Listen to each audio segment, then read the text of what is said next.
इन लोगों को सिर्फ और सिर्फ अपने भ्रष्टाचार और अपने जेब भरने से मतलब है। वही कांग्रेस पार्टी है चित्रा जी कि सत्ता पाने के लिए खालिस्तानियों का समर्थन कर दिया, भिंडरवाला जैसे लोगों को खड़ा किया और बाद में खुद भी उनको दुनिया से हटवाया। और उसमें दुखद है कि श्रीमती गांधी को भी जाना पड़ा। आज कहीं ना कहीं फिर से राहुल गांधी जी वैसी चीजों की पुनरावृत्ति इंडी वाले लोग कर रहे हैं। देश के टुकड़े करने वाले लोगों का समर्थन कर रहे हैं। आज जब बच्चों को 5,000 6,000 रुपया अप्रेंटिसशिप करने में उन्हें मिलेगा तो इस बात पर कह रहे हैं कि कॉर्पोरेट टैक्स माफ कर दिया गया, जबकि वित्त मंत्री जी ने कहा है उसी कॉर्पोरेट टैक्स के जो पैसे होंगे जिसमें रियायतें मिलेंगी उसको CSR के पैसे के रूप में उनको दिया जाएगा।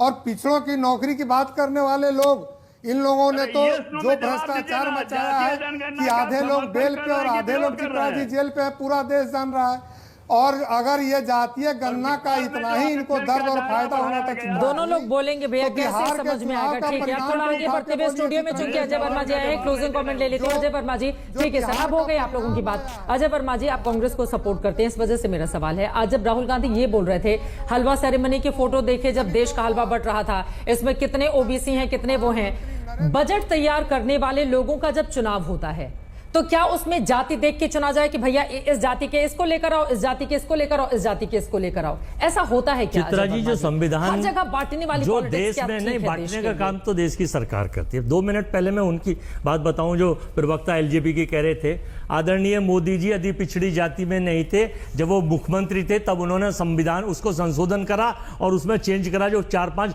धनाढ्य जातियां थी पहले उस जाति में थे, गुजरात में बाद में चेंज किया था। दूसरा मैं बताना चाहता हूं अभी आपको कि संविधान में व्याख्या है, उत्तर प्रदेश में 75 जिले हैं, वहां पर कोई पिछड़ा, वहां कोई दलित या कोई अल्पसंख्यक कोई अफसर DM और SSP में है। इसी तरह से राहुल जी ने जो व्यवस्था पर कुठाराघात किया कि क्या इसमें दलित पिछड़ा 73% लोग दलित और पिछड़े की उसमें राजनीति करते हैं और अल्पसंख्यक जोड़ लिया जाए तो अलग है। बुरा है, उस पर ज्यादा जोर देगी देश की जनता या फिर किसकी कितनी हिस्सेदारी है? बजट 20 लोगों में उस पर बजट में भागीदारी सबकी सुनिश्चित होनी चाहिए। इस देश में सारे, देखिए इस देश में केवल 2 लोगों के लिए, अडानी अंबानी के लिए अगर बनेगा तो इस देश के 145 करोड़ लोग बिल्कुल इसके खिलाफ जाएंगे। राहुल जी उनका नेतृत्व करेंगे।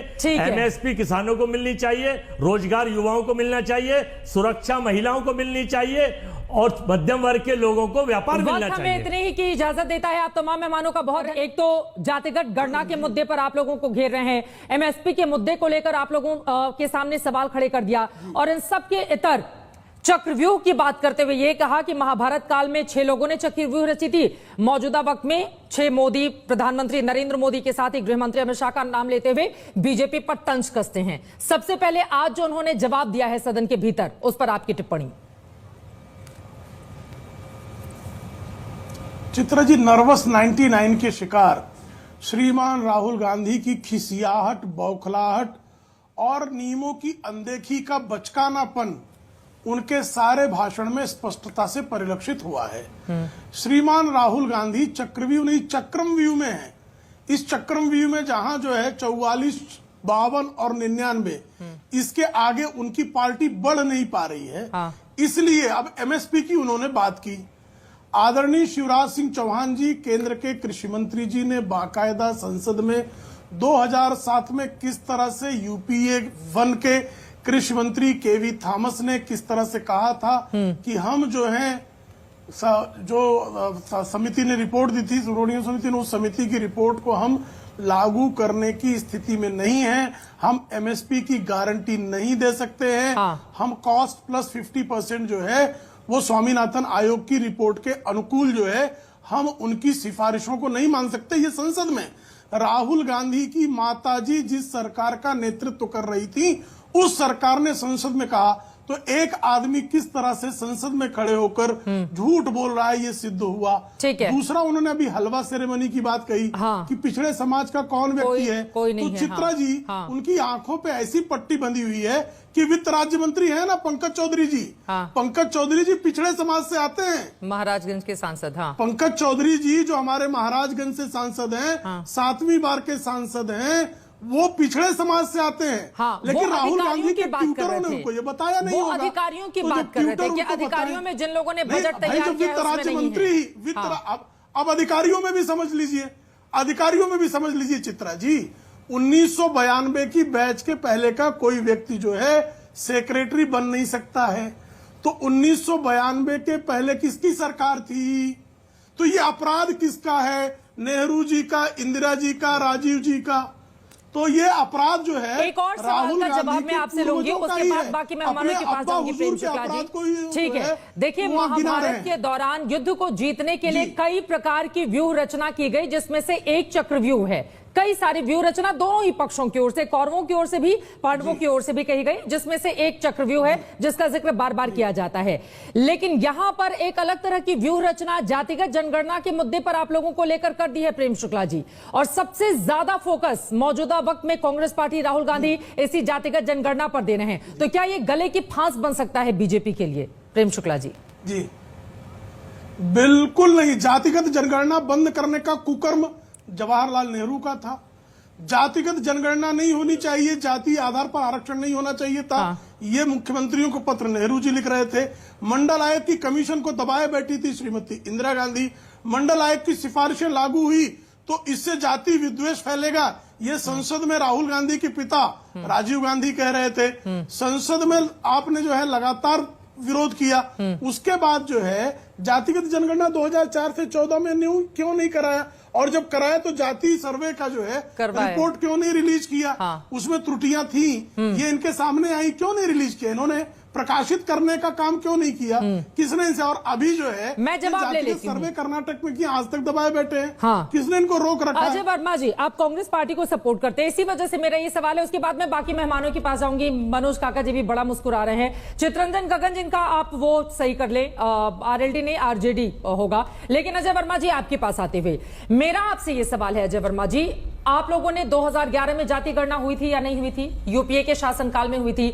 उस समय का डेटा तो 3 साल आपके पास थे ना, उस समय का डेटा आप लोगों ने रिलीज नहीं किया। क्यों नहीं रिलीज किया, ये देश के सामने बताया नहीं। और अब सबसे ज्यादा फोकस आप लोगों का, ऐसे भैया 3 बार की सरकार बन गई है अब बीजेपी की, एनडीए की, तो अब जातिगत जनगणना एक ऐसा मुद्दा ले आकर घेरते रहो। पहले ये तो बताइए, 2011 में जो आपने करवाया था उसके आंकड़े 3 साल आपके पास थे, और जातिगत जनगणना, ये कोई भी गणना कराने में देश का कितना संसाधन और पैसा खर्च होता है। अगर हम गणना करवाते हैं और डेटा रिलीज नहीं करते, क्या ये देश के साथ धोखा नहीं है? अजय वर्मा जी, चित्रा जी, छिपा के रख लिया। अभी विद्वान प्रवक्ता भाजपा के पिछले अभी वो नेहरू जी, इंदिरा जी 64, 65, 71, 11 से निकल नहीं पा रहे, उसी अवसाद में जी रहे हैं। नरेंद्र मोदी जी ने यह कहा था, रशिया में देश के प्रधानमंत्री हैं, ज्ञानी प्रधानमंत्री हैं, मित्रों 2014 से पहले भारत निराशा और अवसाद और पता नहीं किस किस में जी रहा था। 2014 से पहले कई बार रशिया में, यानी देश की धरती से बाहर जाके भारत को निराशा और अवसाद में जी रहा था, कई बार कहा। तो जब 2014 के बाद ही देश आजाद हुआ है, वो भी मोदी जी ने आजाद कराया, और एक वास्को डिगामा साहब गुजरात से आए थे जिन्होंने भारत की खोज करी, भारत की उत्पत्ति करी। तो फिर इसके बाद जब राहुल जी हमारे नेता सदन में चर्चा कर रहे हैं, पूछ रहे हैं, जातीय जनगणना तो छोड़ दीजिए, 2021 की जनगणना ही नहीं कर रहे हैं आप, 24 आ गया, बजट में कोई प्रावधान नहीं कर रहे हैं। गणना कराकर रिपोर्ट छिपा लेने से अच्छा है मत करवाइए। आप देश का संसाधन किस तरह से लगाएंगे, ये सवाल पूछा जाएगा ना अजय वर्मा जी। आप लोगों से मुझे ये बताइए, 2011 के जो जातिगत आंकड़े थे, जो गणना करवाई गई थी, उसके आंकड़े आज तक कांग्रेस पार्टी ने जो 3 सालों तक 14 तक सरकार में थी, क्यों रिलीज नहीं किया गया? बताइए पहले। आप कह रही हैं, यही कह रहा हूं, आप कह रही हैं, ये कह रहे हैं कि आप गलत थे, लोगों ने हमको गलत मान लिया, और हमें उसकी नहीं, मैं बता तो रहा हूं, आंकड़े क्यों नहीं वही मैं बता रहा हूं, हमें उसकी सजा दे दी। फिर मान्यवर आ गए, तीसरी बार भी आ गए। केवल झूठ बोलो, जोर से बोलो, सुबह बोलो, शाम बोलो, रोज बोलो, तेज बोलो। इनसे कहिए फैक्ट्स में बात करें, बेरोजगारों के लिए क्या देंगे, छात्रों के लिए क्या देंगे। आर्थिक जनगणना में बजट में कोई प्रावधान ही नहीं करा, न जातिगत का, न आर्थिक का, न जनगणना का। और दूसरी बात यह है कि आप ये देखिए कि अगर कर लेते तो जो 80 करोड़ लोगों को अनाज पे आश्रित कर रखा है, 10-12 करोड़ वो बढ़ जाते, उसका नहीं है। नहीं, रक्षा के बजट में भी आपने लॉलीपॉप के सिवा कुछ नहीं दिया है। हमें उम्मीद थी 7.5 आना चाहिए था। और सुन लीजिए, एक और फाइनल कर रहा हूं, कहा था 2024 तक 5 ट्रिलियन कर देंगे। सबके दावे थे, सबकी न्यूज थी, सबके टीवी पर, आपके चैनल पर भी थे। बड़े बड़े दावे लेकिन 3 ट्रिलियन से ज्यादा अब कह रहे हैं 2029 में करेंगे। प्रेम शुक्ला जी आप पहले तो जवाब ये दे सब दीजिए। मनोज जी, धीरेन्द्र जी, ठीक है, फेलियर सरकार की फेलियर है, सिवाय इसके कि गरीबों को कुचलना, मध्यम वर्ग को कुचलना और अत्याचार करना। प्रेम शुक्ला जी जल्दी से जी जरा शांत हो जाए तो मैं शुरू करूं। हाँ शांत हो गए हैं, बोलिए। देखिए नेहरू का नाम लेते ही कैसे इनको जो है नकनकाने लगते हैं, आप देख रही हैं। इंदिरा का नाम क्यों न लिया जाए भाई? इंदिरा गांधी की नाक से तो नाक मिलाते हैं और जब उनकी नकटी वृत्ति को बताते हैं तो बहुत चिढ़ जाते हैं। इतना चिढ़ने की जरूरत है? राजीव गांधी के कारण ही श्रीमती सोनिया गांधी जो है वो कांग्रेस का, भाई क्या मैं उनका ना सम्मान से ही नाम ले रहा हूं? क्या अवमानना की भाषा की? कौन सी अवमानना वाली भाषा की, जरा बताइए। कौन सी अवमानना की भाषा बोली मैंने? कौन सी बोली, जरा अभी मुझे रेखांकित कर दीजिए। नकनकाना क्या है इसमें? अवमानने वाली भाषा है ये?